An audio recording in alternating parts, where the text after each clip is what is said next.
Don't you think it's time that we put some color back into our events? Hi, my name is Werner Puchert and I'm a creative entrepreneur. And in this video, I want to talk to you about a new tool from the guys at the Event Design Collective. Really interesting little book that will help energize the events that you're going to be designing. So you might say to me, Werner, I'm not an event designer.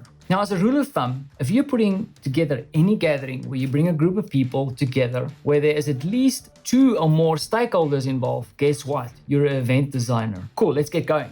First of all, disclaimer. I'm going to be talking about the content that's contained in the book, The Event Design Handbook. The authors, Roel Frissen, Ru Janssen, and Dennis Luyer, is good friends of mine. But I'm not getting paid for this video. I'm making this on my own, but I do business with these guys and have a lot of fun with them along the way. And to get to the tool that I want to show you, or the little experience, I have to give you a quick overview of what is meant by the event design process. You are bound to come across one of the table stakes in the event design space, and this is the event canvas. But the event canvas is part of a larger event design process. In fact, it's a process that can span over years, because you might run one event this year, but you might have to follow up with more events, or you have to look back at some past events. So the canvas is really a kind of dashboard that helps you, first of all, define and look at what your event is doing, and then makes you think about what you want to achieve through your event. The event canvas sits in a larger event design process.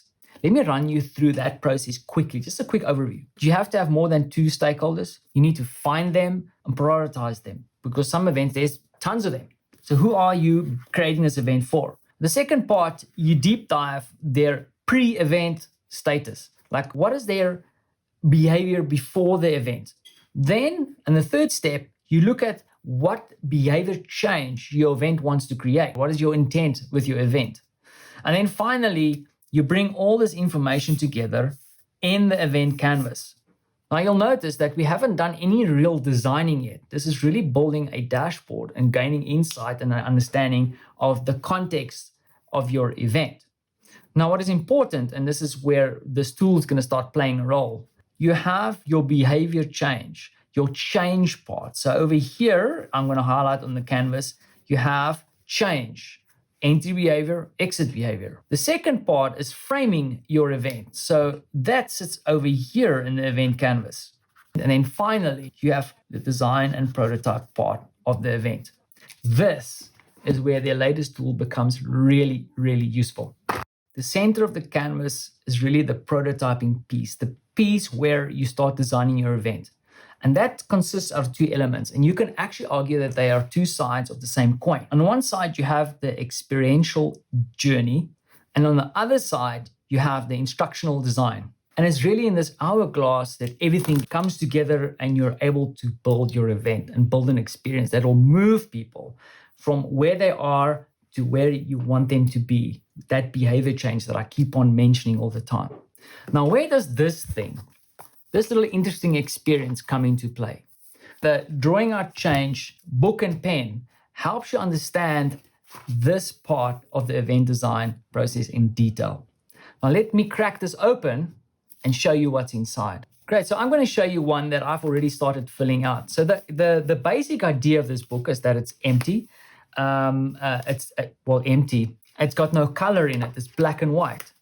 And the idea is, with the pen that they've supplied, is that you can go in and then color in the book and color and highlight the elements that you think is important. Now, it's also important to mention that this book, and you'll see his work in the Event Design Handbook as well, this book is put together by one of the authors, Dennis Luyer. I did mention him before. And he's a phenomenal visual strategist in his own right. So what you'll find in the book is really a deep dive into the process using key visuals and really details in unpacking how this process works. To understand how the book works, you also need to remember what I mentioned before, experiential journey and instructional design. So when you hold the book like this, you're looking at the instructional side of the book. But once you flip it over, you have the experiential side. And magically, the book meets in the middle, where you will recognize the hourglass again. When it comes to experiential design, you are really looking at the experience that you want to create with your event. So this is kind of a sequence of things that are happening that fits into your event. the timeline of your event, if you will. The book is also laid out that it takes the event design process and on the experience side, really unpacks the experiential elements of the design process. Then on the flip side, you have the instructional design. And then when you think about the instructional side, it might be building an extended network, connecting with other people. It might also be teaching or relaying a new skill. You need to map that out. You need to take notes. So it's all the step-by-step things that you want to do within the event. Now, the other thing that I also need to mention is that the pages are synced up. So for example, on page 11 of the experience side, you have the stakeholder. So there's one stakeholder here. What is it about? And he's holding a stake, Dennis. And so here's an analysis of the stakeholder for the experiential side. Now, when you flip this over and you go to page 11, this is the step. To do that, you need to look at each of the important or the prioritized stakeholders, and you have to look at the pre-empathy. So here the step is explicitly unpacked. And this is true for each page in the book. On the instructional side, you get very detailed instructions and unpacking of the process. And then when you flip it over and you look at the experiential side, you get the detail. Dotted throughout the book, you'll also find little QR codes that takes you off to additional tools, more content, to really help you navigate through this little book. As I mentioned, the experience of this book is really about going through the process, either the experiential or the instructional, and then highlighting and coloring in certain aspects of the book that is important. Now, you might think, okay, cool, how do I know which ones are? And how did Vanna know that he should be coloring that yellow arrow? Now, when you buy the book and you purchase the book from the Event Design Collective, they also give you 2 videos that you can watch, and where Dennis takes you page by page through every element within the book, and you can then see what and how, because he also gives you a few tips on drawing styles and drawing skills, how he has colored this book. Who might find this book useful? I mean, the content here itself speaks for itself, but it is useful though when read in the context of the Event Design Handbook. Or if you're an event designer or a certified event designer like myself, I'll be keeping this bad boy in my back pocket. It's an excellent cheat sheet to always go back and reference some of the content. The other thing that I want to mention just before I close this up is that what they have done here with this book is that they've actually designed a little event, a little experience in itself.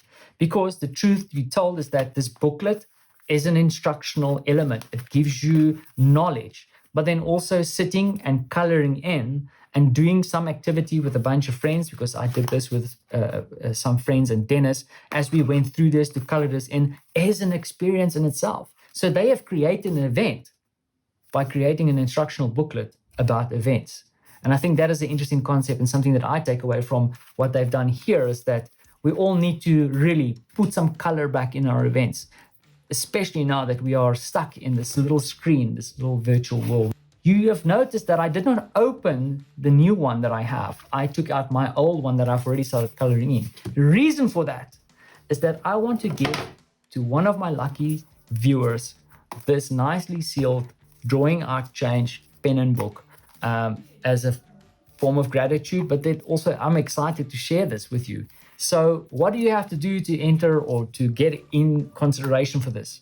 Now, selfishly, I'm also trying with all these videos to grow my own YouTube channel.